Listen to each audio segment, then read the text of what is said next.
Salut, j'espère que vous allez bien. Aujourd'hui je vous retrouve pour une nouvelle vidéo et en fait je vous ai demandé sur Instagram quelle vidéo vous aimeriez trouver sur ma chaîne. J'ai eu plusieurs propositions et notamment une qui est quand même revenue plusieurs fois, c'est des idées de cadeaux qu'on peut offrir à un lecteur ou à une lectrice, ou tout du moins voilà, des idées d'inspiration, ou même quand on est lecteur et lectrice et qu'on ne sait pas trop ce qu'on va demander à Noël, est-ce qu'il y a des idées qui se rapprochent de la lecture. Donc j'ai essayé de faire vraiment un petit condensé de toutes les idées que j'ai pu avoir, les différents sites sur lesquels je me suis renseignée, j'ai un petit peu cherché tout ça et j'ai tout rassemblé. Ça a fait un petit peu comme ma vidéo que vous allez voir. Normalement c'était l'autre vidéo, je l'ai déjà filmée, je suis en train actuellement de la monter. Vous auriez dû la voir avant celle-ci, mais je vais quand même passer celle-ci avant puisque Noël va arriver finalement. Je vais pas dire à grands pas, mais ça va commencer à arriver. Donc si on veut acheter et si c'est en plus en ligne, il faut le temps que ça arrive. Donc celle-ci passera avant l'autre. Mais j'ai eu plusieurs petites idées de vidéos comme ça où ce sont des discussions. Et ça va être voilà, des petites thématiques que j'aborde avec des recherches, moi mes idées, et parce que vous me l'avez demandé, donc j'ai décidé de tout condenser en une vidéo. Et donc là on est parti pour qu'est-ce qu'on peut faire comme cadeau à un lecteur quand on ne sait pas quoi offrir. Je vous montre un petit peu la liste, mais il y en a quand même pas mal des idées de cadeaux, donc j'espère que vous pourrez être un petit peu inspiré quand même. Pour commencer, alors j'ai fait un peu en deux catégories différentes, donc les livres et autour de la lecture. Donc pour ce qui est des livres, tout simplement demander à la personne une wishlist, donne-moi une liste des livres que tu aimerais qu'on t'achète. Moi je sais maintenant que c'est ce que je fais, il y a plusieurs personnes, notamment par exemple mes parents ou des amis qui me disent on aimerait bien t'acheter un livre mais on sait pas quoi t'acheter. Je donne une liste plutôt que de donner un seul titre, au moins comme ça je ne sais pas dedans laquelle est-ce qu'ils vont choisir. Je sépare ma wishlist en deux et comme ça je donne aux deux personnes, on va dire, qui me demandent. Mais demander la wishlist, tout simplement des titres de livres que la personne a envie, ça peut être un très bon cadeau parce qu'on est sûr que le livre qu'on va acheter et qu'on va lui offrir peut plaire. Ensuite, en ce qui concerne les livres, là j'ai une grande pile devant moi tout simplement parce que vous pouvez également offrir des livres auto-édités. C'est très bien parce que ça fait fonctionner autant des petits auteurs qui se lancent ou des auteurs, pas forcément qui se lancent, mais des petits auteurs qui ne sont pas forcément très reconnus et qui n'ont pas assez de visibilité. En même temps, on trouve quand même de très très belles pépites dans l'auto-édition, donc je vais vous montrer quelques exemples de livres auto-édités que j'ai lus. Celui-ci, je ne vous l'ai pas encore présenté en avis lecture, mais si vous voulez un roman qui traite d'écologie, un roman coup de poing qui fait réfléchir avec des choses réalistes pour le futur, où on suit trois personnages, mais en même temps, où voilà, c'est réaliste, donc il n'y a pas que des choses il n'y a pas que des choses positives, mais il n'y a pas que du négatif non plus, il y a quand même de l'espoir dedans. Je vous reconseille vraiment Devant nos yeux de Julie Dupont. Ensuite, un livre de dystopie, pareil, avec les animaux, quelque chose de futuriste, de science-fiction, de post-apocalyptique, etc. Je vous conseille Créatures d'Apocalypse de R. Onsedor. Ensuite, de Tom Pandore, j'ai L'Atlantide et Wakamantis. Ici, on va plus être sur un roman de un roman fantastique où on arrive dans un nouveau monde avec des épreuves, des créatures et plein de choses à faire.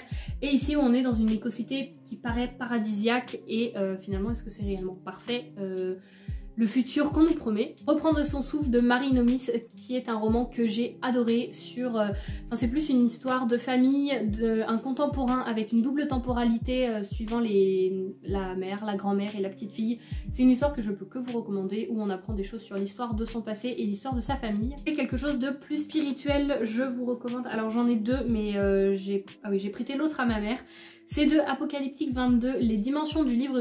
Les dimensions du monde spirituel. C'est un livre très très court et il y en a un autre, je ne me souviens plus du titre, mais c'est une couverture violette et c'est un livre, ce sont des livres que j'aime bien lire à chaque fois. L'autrice me les propose. Alors là, je vous le présente quand même si c'est une petite maison d'édition, parce que justement c'est une toute petite maison d'édition que moi je ne connaissais pas du tout. Une magnifique saga de fantasy qui est hyper riche. Il s'agit de Les Chroniques d'Almérante, donc La Faille et les Gardiens. C'est écrit par Bénédicte P. Durand. Je peux que vous les recommander et l'autrice a écrit de quelques autres livres que je n'ai pas encore lus mais que je vous recommande également parce que j'aime beaucoup sa plume. Si vous voulez maintenant quelque chose d'assez sombre, un petit peu de gothique mais en même temps une romance, quelque chose qui aborde la psychologie, limite la folie, je vous conseille Les Améliers de Caroline Mertz, une très bonne lecture et pour le coup oui je vous parle d'une romance que j'ai aimée. Et maintenant un roman qui aborde la parentalité, la période postpartum et la dépression, tout ce qui est finalement quand on fait un enfant et qu'on se retrouve tout seul et que tout notre entourage nous dit mais non garde pas cet enfant, mais que nous on a envie de le garder, Qu'est-ce qui se passe? Je vous conseille Fièvre de lait de Yasmina Beagle, je ne sais plus comment est-ce qu'on prononce son nom, mais pareil, une très belle histoire qui est très poignante. Voilà pour ma petite sélection de livres auto-édités. Je vous ferai une vidéo en fin d'année pour vous présenter tous les livres auto-édités que j'ai lus en 2022, mais ça viendra plus tard. Donc voilà pour des petites idées d'auto-édités à piocher si jamais ça vous intéresse, parce que là il y a quand même plusieurs genres dedans. Si la personne aime bien cuisiner, ça peut être tout simplement un livre de recettes, un livre de pâtisserie, etc.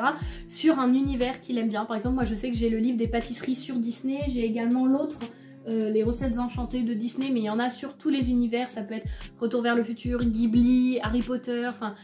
On en trouve sur tous les univers maintenant, et en fait ce sont des recettes que l'on trouve dans les films concernés, donc ça peut être une très bonne idée de cadeau également. En parlant justement de belles collections, ça peut être un livre collector, une édition limitée, un coffret, mais tout simplement soit un livre que la personne adore et vous lui offrez la version collector, soit un nouveau coffret qui est très beau.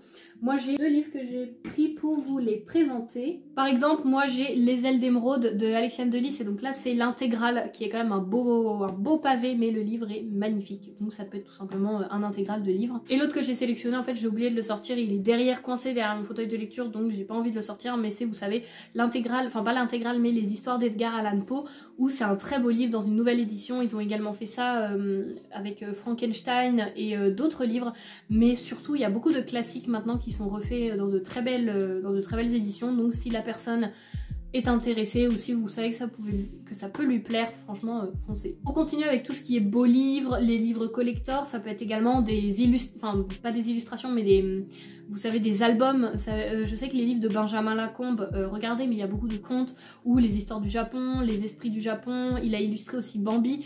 Il fait de superbes illustrations. Pour le moment je n'ai aucun livre de cet illustrateur, mais j'aimerais vraiment en avoir quelques-uns parce que franchement il fait un travail magnifique. Donc ça peut être aussi une idée de cadeau. Ou tout simplement, je sais par exemple que les Harry Potter ils sortent dans plein d'éditions, mais ça peut être tout simplement des livres un livre que la personne adore en mode album ou illustré, ou par exemple ça peut être une adaptation en BD, ou enfin voilà, vous voyez un petit peu le genre. Ensuite ça peut être tout simplement une box littéraire ou un abonnement à une box littéraire, à des livres audio, enfin vous voyez, des abonnements. Ou comme je vous ai dit, voilà, une box littéraire. Moi je vous montrerai celle que j'ai achetée comme box à Noël. Je vous ferai un vlog justement parce que ça a été demandé. Mais j'ai acheté une box de Noël. Le site c'est MyTbox, je crois, ou T-Box juste. Et ils font plein de... Enfin il y a des box moi que j'adore. J'aimerais trop acheter celle sur les fables de La Fontaine. En ce moment pour le mois de novembre ou mois d'octobre, je sais plus laquelle c'était, c'est sur l'Orient Express. Il y en a une autre sur Noël. Mais il y en a une dernière, mais je ne sais plus ce que c'est, donc je m'en souviens plus trop. Mais en tout cas ils font des box vraiment belles. Vous pouvez acheter la box ou acheter la box mais en même temps vous abonner pour la recevoir chaque mois. Vous avez dedans des petites gourmandises, 30 sachets de thé, vous avez parfois, là dans celle de Noël, vous avez une petite tasse avec, vous avez un petit livret qui vous explique chaque thé, comment est-ce qu'il est fait je crois, enfin, et les box sont vraiment magnifiques, donc ça peut être également une idée de cadeau. Ensuite si vous ne savez vraiment pas quoi offrir à la personne, juste que vous savez qu'elle aime lire, vous pouvez offrir une carte cadeau. Ça peut être une carte cadeau d'une grande enseigne comme d'une petite librairie, je sais qu'il y a des librairies qui le font. Donc des cartes cadeaux d'un certain montant, comme ça la personne peut directement aller dans la librairie, acheter le livre qui lui plaît avec la carte cadeau. Ça fait toujours un petit cadeau, ça permet d'acheter un livre ou deux suivant le montant que vous y mettez. Mais ça peut être une bonne alternative parce que généralement les livres coûtent entre, je dirais, 15 et 20 € pour un grand format et entre 7, 8, 9 € pour les petits formats. Donc après à vous de voir le montant que vous voulez y mettre. Ça reste libre à chacun. C'est vrai qu'un livre c'est cher, on va pas se mentir. Donc vous pouvez tout simplement faire une petite carte cadeau. Et même si la personne n'a pas assez par exemple pour s'acheter un livre, elle peut compléter avec son argent. Mais ça fait toujours une petite participation et c'est toujours sympa. Et pour ce qui est vraiment de la catégorie les livres, le dernier cadeau que je vais vous donner comme idée, là par contre c'est quand même un budget. Et ça peut être par exemple pour un proche, quelqu'un de votre famille, ou si vous voulez vraiment faire un gros cadeau. Mais c'est pas un cadeau qu'on fait comme ça. Il faut aussi que la personne ça l'intéresse, ou que voilà vous l'avez demandé, etc. Mais c'est tout simplement une liseuse. Moi la mienne me met batterie faible, donc je vais la recharger, mais avant je voulais quand même vous la montrer.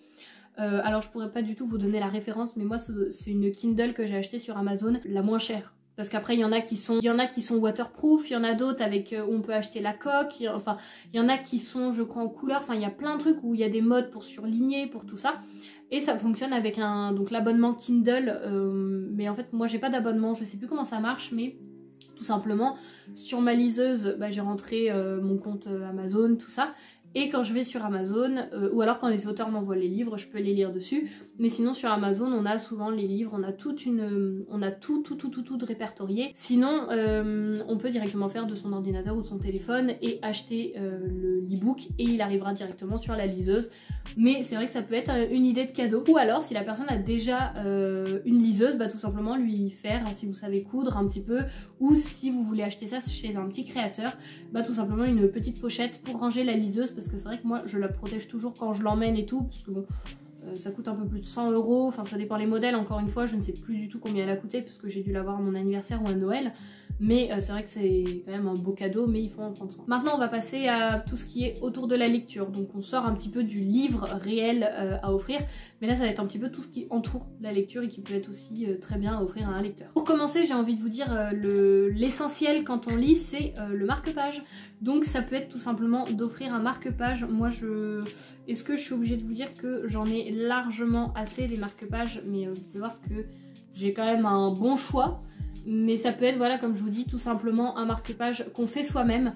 Ça c'est un marque-page qu'une amie m'a fait au lycée, non pas au collège, au lycée. Ça peut être des marque-pages, voilà, que vous faites vous-même, que vous faites faire, que vous achetez. Enfin franchement, il y a plein d'idées de marque-pages et c'est pas ce qui manque. Un lecteur en aura toujours l'utilité, donc c'est un cadeau là où vous ne pouvez pas vous tromper. Après, si par exemple la personne aime, je sais pas, Harry Potter, Disney ou un autre thème, vous pouvez faire ou acheter un marque-page sur ce thème là, comme ça fera encore plus personnalisé à la personne que vous l'offrez. Ensuite, ça peut être tout simplement un carnet de lecture, donc il y a des carnets de lecture que vous pouvez trouver sur des sites où c'est tout est déjà fait. Un carnet de lecture que vous faites vous-même, mais si la personne aime bien est un petit peu, comment dire, un petit peu douée de ses mains ou aime bien faire des choses elle-même, n'hésitez pas à juste lui offrir un beau carnet, ça peut être juste sympa, et qu'après elle fasse son carnet de lecture en fonction de comment elle a envie, parce que c'est vrai que chaque carnet de lecture est différent. Il y a des infos que moi je trouve un peu inutiles. Alors je dis pas que c'est nul, mais dans le sens où il y a par exemple des choses qu'il y a certains autres lecteurs qui tiennent des carnets notes que moi c'est pas forcément une info ou quelque chose que j'ai envie de mettre. Je trouve que c'est bien pour répertorier ses lectures, et moi franchement le carnet de lecture je ne pourrais pas m'en passer maintenant, entre YouTube, Instagram, etc. Puis même moi mes lectures je m'y réfère souvent. Et puis j'ai aussi un carnet de lecture, enfin pas un carnet de lecture, mais vous voyez, j'ai mon carnet pour mes vidéos YouTube, j'ai un carnet avec mes citations. Enfin je vous renvoie vers la vidéo où je vous présente tous mes carnets, parce que là je vais pas vous le faire là, ça n'a pas d'intérêt, ça n'a pas de rapport avec la vidéo, mais ça peut être tout simplement un carnet. On reste un petit peu dans l'univers de papeterie, ça peut être tout simplement des post-it, parce que si la personne aime bien souvent relever des citations, aime bien annoter, parce qu'il y a des personnes qui aiment bien annoter leurs livres, ça me fait mal, mais bon, chacun fait comme il veut. Mais je sais que moi je mets souvent des post-it, donc ça peut être des post-it, vous savez, un petit peu transparents qui peuvent se coller, se décoller. Ça peut être des post-it un petit peu qui sortent de l'ordinaire sur un thème. Enfin vraiment, là on trouve encore une fois plein de choses, mais des post-it c'est tout bête, mais on n'y pense pas forcément. Et j'ai ma guirlande qui vient de s'éteindre, donc je vais aller la rallumer. Hop là. Et voilà, ça y est. Ensuite, quelque chose que moi je n'ai jamais testé, mais qui apparemment peut être bien, enfin souvent si on aime bien lire par exemple dans le canapé, dans un lit ou autre, ça peut être un coussin de lecture. Alors là je vous mettrai une image parce qu'au départ moi je ne savais pas trop à quoi ça ressemblait, etc. Mais ça peut être une bonne idée si vous savez coudre ou que vous voulez l'acheter chez des petits créateurs.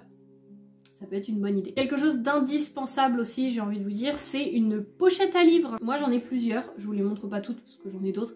Mais ça peut être une pochette à livres qu'on fait soi-même, qu'on achète encore une fois chez des petits créateurs. Là c'est libre à vous. Et ça peut être personnalisé en fonction des goûts de la personne. Parce que voilà, il y a des motifs qu'une personne ne peut ne pas aimer. Par exemple ça peut être sur un thème, je sais pas, floral, des feuilles, thème de Noël, thème de Disney. Enfin vous voyez, ça peut être encore une fois à 100% personnalisable. Moi je trouve que c'est indispensable pour ranger les livres partout où je vais. Je m'emmène mon livre dans ma pochette à lire. Ma pochette à livre plutôt, ma pochette à lire. Ensuite ça je n'en ai pas, mais ça peut être pas mal aussi, que ce soit en décoration ou en utilité. Ça peut être un cale-livre, un serre-livre, vous savez, où il y a... Parfois c'est des animaux, parfois ça peut être plein d'autres choses, mais où pour tout simplement tenir les livres pour ne pas que ça tombe, ça peut être une idée cadeau aussi. Ensuite ça peut être des affiches, tout ce qui est... quand je vous dis affiches, ça va être affiches, posters, illustrations, ça peut être des carnets d'illustrations, ça peut être aussi Parfois il y a des cadres avec des citations de livres dedans, ou même des toiles de mur. Je vous ai déjà montré moi celle que j'avais là-bas où ça fait comme une grande bibliothèque un petit peu mystique, magique. Mais sinon ça peut être, vous voyez comme je vous dis, un carnet d'illustration. Moi je l'ai eu dans un tome un peu collector de l'Atelier des Sorciers. Ouais, c'est tout simplement un carnet avec plein d'images sur l'univers. Je le trouve vraiment très beau et il y en a plein, sur plein de thématiques. On peut retrouver des carnets de croquis, des carnets d'illustration. Donc franchement, encore une fois, ça peut être une idée cadeau toute bête, un poster, des illustrations. Moi je sais que j'en ai pas mal.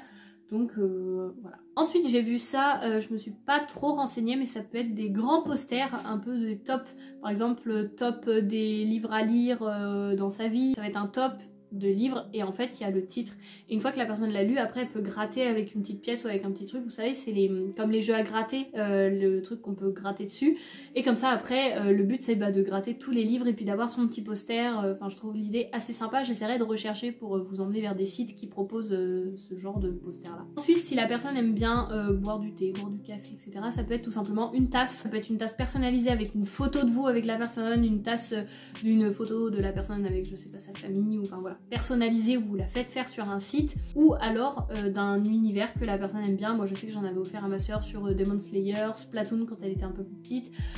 Moi j'en ai une sur Harry Potter, j'en ai une Disney, j'en ai une avec un petit écureuil. Enfin vraiment là encore une fois les tasses c'est utile, c'est trop beau. Moi j'en ai plein qu'on soit honnête, mais c'est pas pour autant que je vais m'arrêter d'en acheter parce que c'est utile quoi. Et donc bien évidemment dans le même genre, si la personne aime bien boire du thé, du café ou du chocolat chaud, enfin tout ça, vous pouvez lui offrir une box, par exemple les box de thé, voilà comme je vous en ai parlé tout à l'heure. Ça peut être tout simplement même un coffret de thé, du thé, ça peut être du café. Il y a du café aromatisé par exemple, vous voyez moi j'en ai du café à la vanille. Ça peut être du chocolat aromatisé, donc ça on en trouve pas forcément partout, mais moi je sais que j'ai un petit magasin pas loin de chez moi qui fait du chocolat par exemple à la myrtille, cacao caramel, plein différents, ou même le faire vous-même. Alors moi je saurais pas vous dire comment il est fait, mais ma mère m'en a fait un, c'est chocolat chaud de Noël et en fait c'est tout simplement au goût du pain d'épices, donc elle l'a fait elle-même avec voilà, des épices et tout. Je saurais pas vous redire, ça peut être une très bonne idée aussi que vous le fassiez vous-même ou que vous l'achetiez bien évidemment. Ensuite, pour ce qui est des autres cadeaux, pareil, là vous pouvez faire ça vous-même ou le faire faire. Ça peut être tout simplement des bougies livresques si la personne aime allumer des bougies, ou tout simplement en mettre en déco. Vous voyez, moi j'en ai tout le temps une qui est allumée très souvent sur mon bureau, puis quand je filme je la mets parfois là. Sinon en bougie réellement livresque, j'ai Louise donc de la chaîne Rêve ta vie en lecteur sur sa boutique. Là en ce moment je crois qu'elle en fait plus, mais donc là c'est celle de Sarai dans alors La Muse des Cauchemars, le Faiseur de Rêves. Le tome 1 c'est le Faiseur de Rêves. Ici il y a une petite citation et ici on a le personnage principal avec les senteurs. C'est à la cire de soja. Et vous voyez à l'intérieur c'est décoré avec des petites paillettes, tout ça, donc c'est vraiment très joli. Et ça peut être très bien à acheter, par exemple si la personne adore un univers et que vous voyez une bougie sur ce thème, il y en a pas mal sur les petites boutiques, par exemple sur Etsy, vous pouvez facilement en trouver. Ensuite je vais pas vous faire une liste parce que c'est déjà ce que je suis en train de faire, mais tout ce qui est goodies aussi, donc là je vous ai présenté tout ce qui est marque-page, illustration, mais ça peut être aussi des porte-clés, des badges, des pins, enfin voilà, c'est vraiment aussi regarder dans les goodies, dans tout ce qui est petit objet, d'un univers que la personne aime ou à personnaliser vous-même. Là-dessus encore vous avez plein d'idées cadeaux à faire. Ensuite ça peut être, si la personne aime bien les sacs ou autre, ça peut être des tote bags. Moi je sais que j'en ai gagné un concours, donc Harry Potter, celui-ci vous l'avez déjà vu, et l'autre aussi que j'ai fait faire cette fois, donc il est vraiment personnalisé. Je vous mettrai le lien pour aller vers la personne qui me l'a fait. J'ai choisi les couleurs, j'ai tout choisi, elle m'a montré au fur et à mesure.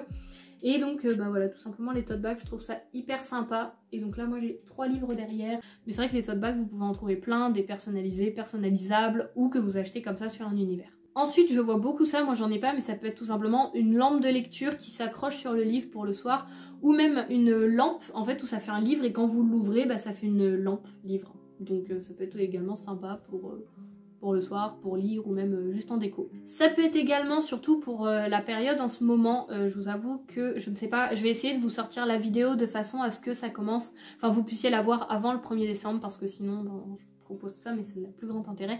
C'est tout simplement un calendrier de l'Avent. Ça peut être un calendrier de l'Avent, je sais qu'il y en a énormément. Sur le thé, sur peut-être le café, ça doit exister je pense.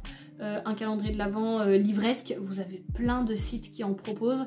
Ça peut être des calendriers de l'Avent d'illustration, enfin vraiment les calendriers de l'Avent, il y a plein d'idées. Moi regardez celui sur le thé, comment il est trop beau, c'est un carrousel. Et en fait, il y a l'équivalent de 48 sachets de thé, donc 2 par jour au final, ou ça doit être des sachets, je pense, avec le thé en vrac dedans, comme j'avais eu l'année dernière. Mais je vous le montrerai un petit peu plus avec l'ouverture, etc. pendant le vlog de Noël. Mais du coup, voilà, je le trouve absolument trop beau. En plus, il est hyper grand.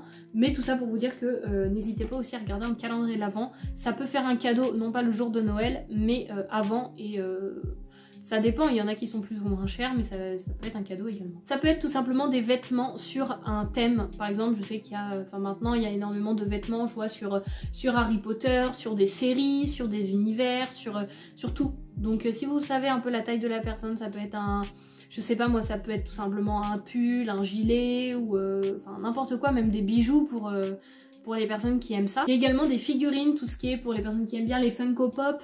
Ça peut être des figurines tradition pour les Disney tradition, mais également les figurines pour les animés, des figurines de personnages d'un univers. Ça peut être aussi un très bon cadeau. Si la personne aime bien les jeux de société, ça peut être tout simplement un jeu, mais également un jeu sur un thème qu'elle aime bien, comme moi je vous avais montré, j'ai eu à mon anniversaire, c'est un peu... c'est l'Assemblée des vilains, donc c'est sur les loups-garous de tierce lieu. J'ai encore jamais joué à ce jeu, mais j'aimerais trop tester. Il y a également des escape games qui sont sortis sur Marvel, Disney, Star Wars. Enfin, il y a pas mal de jeux sur des thématiques, d'univers différents. Ou même, vous pouvez prendre un jeu, il y a pas mal de jeux qui sont intéressants. Donc, n'hésitez pas aussi à taper là-dedans. Ensuite, ça peut être tout simplement, si vous savez vraiment pas quoi offrir et que la personne aime bien décorer un petit peu son intérieur, ça peut être tout simplement une petite guirlande pour mettre dans la bibliothèque ou ailleurs. Moi j'en ai une comme ça que j'allume pas forcément parce que la nuit, elle allume, ça fait pas beaucoup de lumière, c'est ça que je veux dire, mais après j'en ai une grande qui fait toute ma chambre, donc là c'est encore plus grand. Mais ça peut être tout simplement une guirlande. Si vous connaissez bien la personne, si vous connaissez également, on va dire, son téléphone, ça peut être tout simplement une coque de téléphone avec des livres dessus, avec une bibliothèque dessus, enfin voilà, une coque de téléphone même personnalisée. C'est aussi un cadeau mais qu'on pense pas forcément. Si vous voulez faire un plus gros cadeau, soit y mettre un peu de budget, soit le faire vous-même. Alors là vous allez me dire comment est-ce qu'on peut faire ça nous-mêmes, mais c'est tout simplement un fauteuil de lecture. Et là vous allez me dire... Pardon. Mais je sais que y a des personnes qui en demandent pour Noël et moi en fait c'est un vieux fauteuil en osier que j'ai récupéré, je ne sais plus où, si c'était à nous ou pas, je ne sais plus. En fait on l'a tout poncé, on l'a repeint tout en blanc et après on a mis de la cire pour que ça le protège et que ça abîme pas la peinture. Et puis après je mets des plaids dessus et puis ça me fait un bon petit fauteuil de lecture bien agréable. Donc ça peut être aussi une idée, soit comme je vous dis à le retaper vous-même, soit acheter un petit fauteuil, un fauteuil de lecture, des coussins pour la lecture, des plaids aussi. D'ailleurs je vais venir à cette idée, c'est tout simplement si la personne aime bien par exemple l'hiver se mettre au chaud, vous pouvez taper dans les plaids, les bouillottes et les chaussettes pilou-pilou. Parce que je suis honnête avec vous, maintenant, à chaque fois que je filme, et même quasiment toute la journée quand je suis chez moi, je porte des chaussettes pilou-pilou. Donc là, voilà, certes, on n'a aucune classe quand on en met, mais qu'est-ce qu'on s'en fiche parce qu'on est bien dedans. Je connais des personnes qui n'aiment pas du tout ça, mais voilà, ça peut être aussi une idée de cadeau. Je sais que c'est un cadeau, moi, que j'avais offert, et la personne était trop contente parce qu'elle dit « mais j'ai jamais pris le temps d'en acheter ». Et en fait je suis trop bien dedans, donc ça peut être aussi une idée avec les bouillottes et puis les plaids. Et le dernier, je sais pas si on peut dire que c'est vraiment une dernière idée de cadeau, pas trop, mais en même temps, bon je le dis quand même, c'est tout simplement aller voir sur les sites des petits créateurs, que ce soit sur Etsy ou sur d'autres sites de petits créateurs, il y en a d'autres, des goodies, des choses sur la lecture, des illustrations. Donc c'est en fait je reprends un petit peu toutes les idées que je vous ai dit, où vous pouvez trouver plein de trucs faits par des créateurs français ou même pas forcément français. Juste je voulais vous dire, si vous achetez sur des sites de petits créateurs ou si vous voulez acheter dessus, essayez de vous y prendre vraiment à l'avance parce qu'il y a quand même un petit délai, le temps de l'envoyer, de le recevoir. Essayez juste de vous y prendre en avance parce que le temps que ça arrive, au moins comme ça vous êtes sûr d'avoir votre cadeau à donner à la personne en temps et en heure. Voilà pour ce qui est de cette petite vidéo, j'espère qu'elle vous aura plu, que ça vous aura aiguillé, donné des idées de cadeaux ou même pour vous-même après à demander, faire votre petite liste de ce que vous voulez. En tout cas voilà, j'espère que cette vidéo vous aura plu, que pour les personnes qui voulaient la voir, ça aura répondu un petit peu à vos attentes. En tout cas voilà, j'espère que cette vidéo vous aura plu, que vous aurez passé un bon moment, et puis moi je vous dis à la semaine prochaine pour la nouvelle vidéo. Salut!